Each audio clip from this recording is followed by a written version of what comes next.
Hello everyone, welcome back to Bit Learning. So आज के इस सेशन में हम लोग बेसिकली डिस्कस करने वाले हैं बायोस्फीयर के बारे में। इसके पहले मैंने हाइड्रोस्फीयर, एटमॉस्फेयर, लिथोस्फीयर सारा डिस्कस कर दिया है। सो ये आपका पार्ट 6 हो जाएगा क्लास 6 के ज्योग्राफी का, जो चैप्टर 5 आपका चल रहा है। ठीक है, तो आई होप आपको ये जो भी वीडियो लेक्चर्स हैं आपको समझ में आ रहे होंगे। आप मुझे फीडबैक दो, क्योंकि ऑब्वियसली मुझे फीडबैक मिलेगा तभी मैं उसमें कुछ इंप्रूवमेंट कर पाऊंगी। एंड जिन लोगों ने चैनल को सब्सक्राइब नहीं किया है, so please subscribe the channel. जितने भी प्रीवियस मैंने वीडियोस बनाए हैं उन सारे के लिंक मैं डिस्क्रिप्शन बॉक्स में डाल दूँगी, आप वहाँ से एक्सेस कर लेना। Okay, so without wasting time हम लोग अपने वीडियो लेक्चर की तरफ मूव करते हैं। ठीक है, तो आज का जो हमारा सेशन है इसमें हम लोग बेसिकली बायोस्फीयर को डिस्कस करने वाले हैं। तो बायोस्फीयर के पहले मैंने आपको लिथोस्फीयर, एटमॉस्फेयर एंड हाइड्रोस्फीयर ये तीनों बता दिया था। तो हमारा जो बायोस्फीयर है वो क्या होता है, जहाँ पे लिथोस्फीयर, एटमॉस्फेयर एंड हाइड्रोस्फीयर मिलते हैं एंड एक सुटेबल इन्वायरमेंट बनाते हैं, जहाँ पे क्या हो, एक जो लिविंग बींग्स हैं वो रह सकते हैं। उस जगह को हम लोग क्या बोलते हैं, बायोस्फीयर बोलते हैं। तो आपका जो बायोस्फीयर है उसमें आपका एटमॉस्फेयर, लिथोस्फीयर एंड हाइड्रोस्फीयर तीनों एक प्रॉपर अमाउंट में, कॉम्बिनेशन में क्या होते हैं, प्रेजेंट होते हैं। एंड उस एरिया को हम लोग क्या बोलते हैं, बायोस्फीयर बोलते हैं। तो आई होप आपको बायोस्फीयर बहुत अच्छे से समझ में आया होगा कि बायोस्फीयर क्या है। जहाँ पे atmosphere, lithosphere and hydrosphere meet करते हैं उस एरिया को हम लोग क्या बोलते हैं, बायोस्फीयर बोलते हैं। एंड ये ऐसा नहीं है कि लिथोस्फीयर बहुत ज़्यादा हो गया, ये मतलब ये जो तीनों आपका जो प्रॉपर्टी है ये बहुत ही एक एक्यूरेट वे में, एक कंबाइंड वे में होगा, तभी हमारा क्या होगा, एक लाइफ वहाँ पे क्या हो पाएगी, एग्जिस्ट कर पाएगी।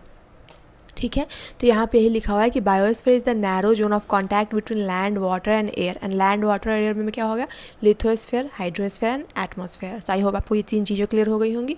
और इसमें क्या होता है, इस जोन में क्या होता है, जो हमारा प्लैनेट अर्थ है यहाँ पे क्या होता है, लाइफ एग्जिस्ट करती है। और ये जो बायोस्फीयर है ये आपको पता होना चाहिए कि हमारा जो अर्थ है इसी पे हमारा लिविंग बींग्स भी सस्टेन कर पाता है, और अदर किसी प्लैनेट पे क्या लाइफ पॉसिबल नहीं है। ठीक है, तो ऐसा नहीं कि सिर्फ ह्यूमन बींग्स हैं, इसके अलावा बहुत सारे माइक्रो ऑर्गेनिज्म हैं, बहुत सारे वाटर के जो भी फिश हो गई, मछलियाँ हो गई, अभी अदर बहुत सारे वाटर एनिमल होते हैं। ठीक है, इन सब को ज़िंदा रहने के लिए, इन सब के लिए क्या होता है, एक अच्छा सा इन्वायरमेंट कौन प्रोवाइड करवाता है, बायोस्फीयर। ठीक है, तो आई होप आपको ये समझ में आया होगा। ठीक है, और जितना भी लिविंग ऑर्गेनिज्म इंक्लूडिंग ह्यूमंस, ये सब क्या है, एक दूसरे से किसी न किसी तरीके से लिंक्ड है, क्या, सर्वाइवल के लिए। अब आप बोलोगे कि हम लोग कैसे, ह्यूमंस कैसे लिंक्ड हैं एनिमल से, या फिर कैसे पौधे से लिंक्ड है। तो आप समझो कि जब आपको चाहिए होता है कुछ भी, आपको अगर घर में कोई फर्नीचर चाहिए होता है तो आप क्या करते हो, आप पौधे को, किसी पेड़ का काटते हो, उस लकड़ी को यूज़ करके आपके अपने घर में फर्नीचर लाते हो। ठीक है, तो ये क्या होता है, अगर आपने फिर अगर पेड़ लगाना बंद कर दिया तो वो एक आपका जो सोर्स है, वहाँ से जो आपको एक इनपुट मिल रहा है वो बंद हो जाएगा। तो क्या है, हम लोग जो भी हैं, फूड के लिए हो या फिर अदर किसी चीज़ के लिए भी, एनिमल्स, प्लांट, जितने भी एक दूसरे पे जो ऑर्गेनिज्म है जो इस अर्थ पे रह रहे हैं, वो सब क्या है, एक दूसरे से इंटरकनेक्टेड है, एक दूसरे पे डिपेंडेंट है। ठीक है, तो यहाँ पे लिखा हुआ है कि the organism in the biosphere में broadly divided into plant kingdom and animal kingdom. अभी ये एक चीज़ जो है, आप बस इतना समझो कि अभी जो दो तरीके में जो भी ऑर्गेनिज्म है जिसको इस बायोस्फीयर में हम लोगों ने डिवाइड किया है, ब्रॉडली उसको किस चीज़ में डिवाइड किया है, plant kingdom and animal kingdom में। अभी इतना है, इसके बाद भी इसके बहुत सारे सब डिवीजन में इसको कैटेगराइज करते हैं। बट आपके क्लास 6 के सिलेबस में समझो कि जो भी बायोस्फीयर में जो भी ऑर्गेनिज्म रह रहे हैं उसको हम लोग basically plant kingdom and animal kingdom में डिवाइड किए हैं। और जो बेसिक डिफरेंस है आपका plant kingdom and animal kingdom का, तो आप समझ सकते हो कि जो पौधे होते हैं उनमें कोई डाइजेस्टिव सिस्टम नहीं होता। ऐसा नहीं होता है कि वो सुबह में खाना खा रहे हैं, पूरा दिन उनका खाना पच रहा है, फिर शाम में उनका जो वेस्ट प्रोडक्ट है वो बाहर निकल रहा है, ऐसा कुछ उनका सिस्टम नहीं होता। लेकिन ह्यूमंस में आप देखते हो, चाहे वो हाथी हो या मछली हो या इंसान हो या कोई पक्षी हो, कुछ भी हो, वो खाना खाते हैं, उसका डाइजेशन होता है, जो उनके न्यूट्रिएंट्स होते हैं वो उनकी बॉडी ऑब्जर्व करती है, जो वेस्ट पार्टिकल होते हैं वो क्या करते हैं, वो शरीर से बाहर निकलता है। राइट, तो क्या होता है, जो डाइजेशन है ये एक बेसिकली क्या होता है, डिफ्रेंशिएट करता है plant kingdom and animal kingdom को।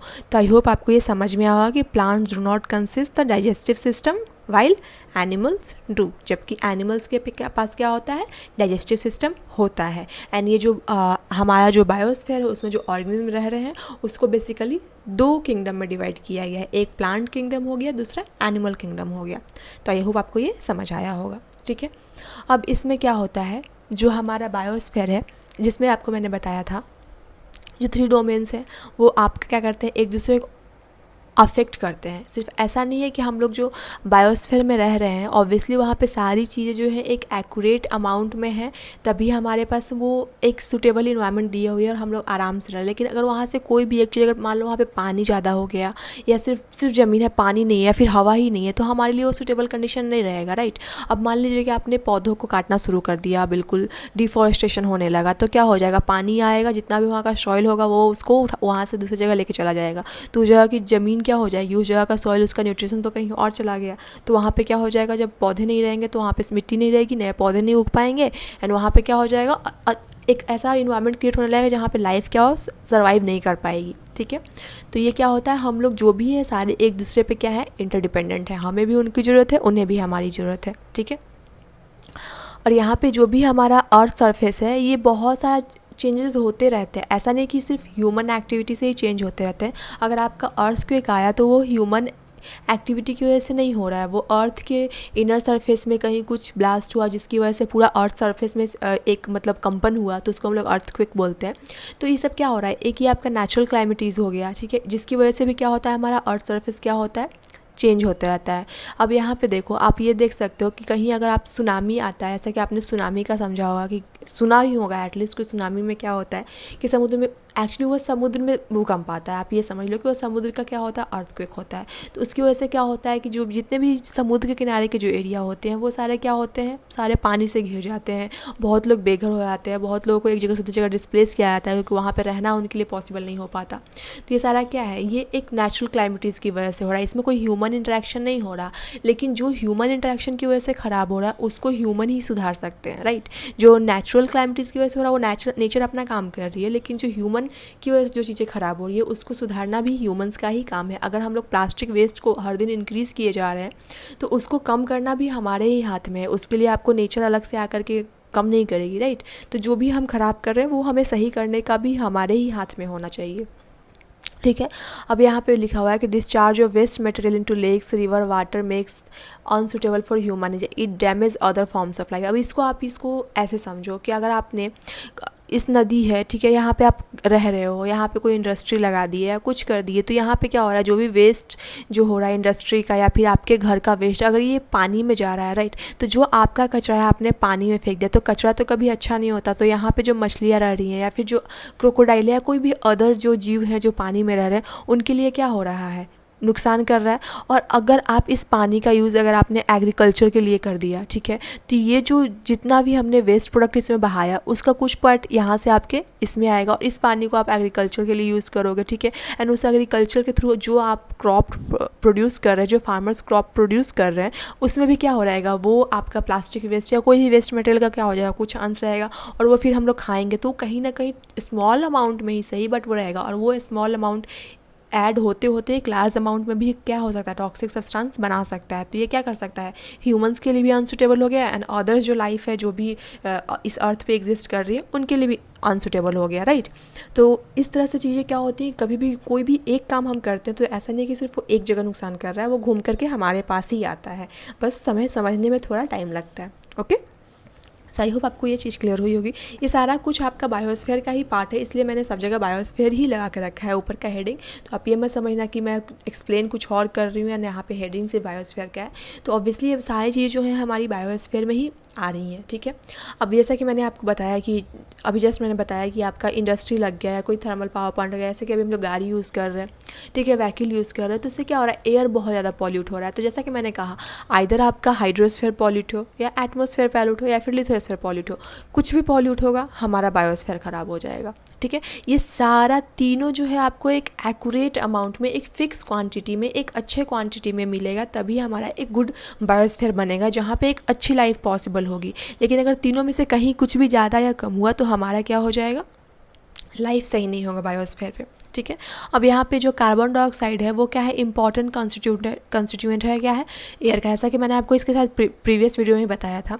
अब इससे क्या हो रहा है कि ये बहुत ज़्यादा बढ़ रहा है, ठीक है। अगर ये स्मॉल अमाउंट में है तो ऑब्वियसली ये क्या कर रहा है, हीट एब्जॉर्ब कर रहा है। लेकिन अब हमारा ये जो इतना इंक्रीज़ हो रहा है CO2 कि इसकी वजह से क्या हो रहा है, हमारा अर्थ का टेम्परेचर बढ़ रहा है, जिसकी वजह से क्या हो रहा है, ग्लोबल वार्मिंग बढ़ रहा है, ठीक है।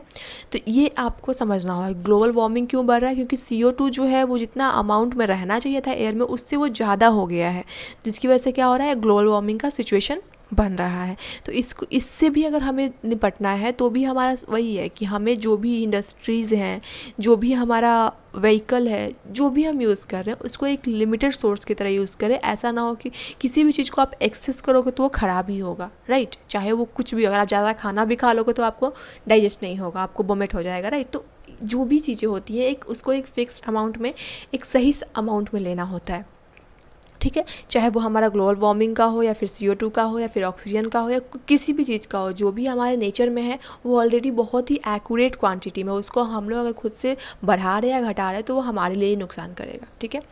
अब यहाँ पे एक लिखा हुआ है कि there is a need to limit the use of resources. जैसा कि मैंने आपको बताया कि जितना भी रिसोर्सेज हम लोग यूज़ कर रहे हैं उसको एक लिमिट करने का ज़रूरत है। अगर हम लोग एयर को पॉल्यूट कर रहे हैं तो हमें देखना होगा कि हम लोग क्या यूज़ करें, हम लोग व्हीकल का कम यूज़ करें, इलेक्ट्रिक व्हीकल यूज़ करें, जिससे क्या हो हमारा एयर पॉल्यूट ना हो, राइट।